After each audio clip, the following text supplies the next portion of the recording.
महाराष्ट्र में पिछले साल के अंत में विधानसभा चुनाव हुए थे और महायुति की सरकार बनी। बीजेपी सबसे बड़ी पार्टी और देवेंद्र फडणवीस ने मुख्यमंत्री पद की शपथ ली। लेकिन इस चुनाव ने महाराष्ट्र की सियासत में बहुत कुछ देखा। परिवारों का टूटना, नए राजनीतिक रिश्तों का बनना, पार्टियों में तोड़फोड़, पार्टी के सिंबल की लड़ाई और भी बहुत कुछ।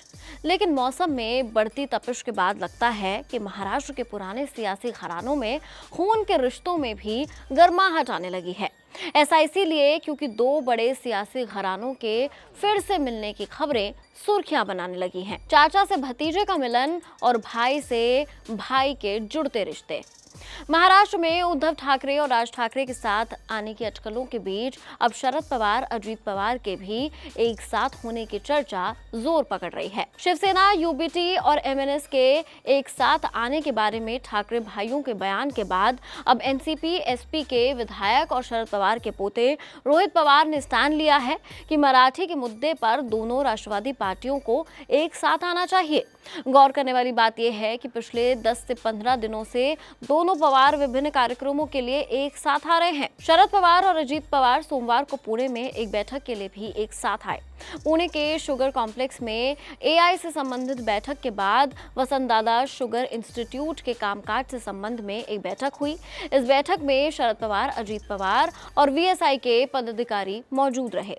जब अजीत पवार से दोनों के बीच जारी एकता के बारे में पूछा गया तो उन्होंने व्यंग्यात्मक टिप्पणी करते हुए कहा कि हमारे कार्यकर्ता होशियार हैं।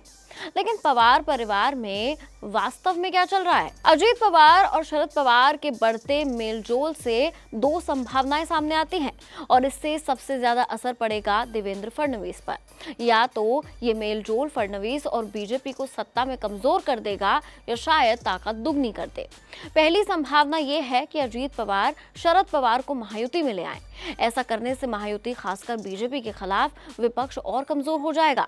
लेकिन संभावना तो इस बात की भी बनती है कि अजीत पवार वापस चाचा के पास चले जाएं और महायुति से अपना गठबंधन तोड़ दे। हालांकि भारतीय जनता पार्टी के लिए सरकार में बने रहने के लिए शिंदे का साथ ही काफी है। एकनाथ शिंदे की शिवसेना के पास 57 सीटें हैं और बीजेपी 137 सीटों के साथ सबसे बड़ी पार्टी है।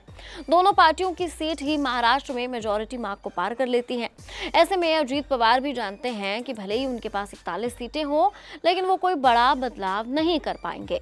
ये तो खैर महज संभावनाएं थी। अब चाचा भतीजे के बीच क्या पक रहा है, ये तो आने वाले समय में ही साफ होगा। खैर, इसे लेकर आप क्या सोचते हैं? आपकी राय कमेंट सेक्शन में जरूर शेयर कीजिए। देखते रहिए एबीपी लाइव।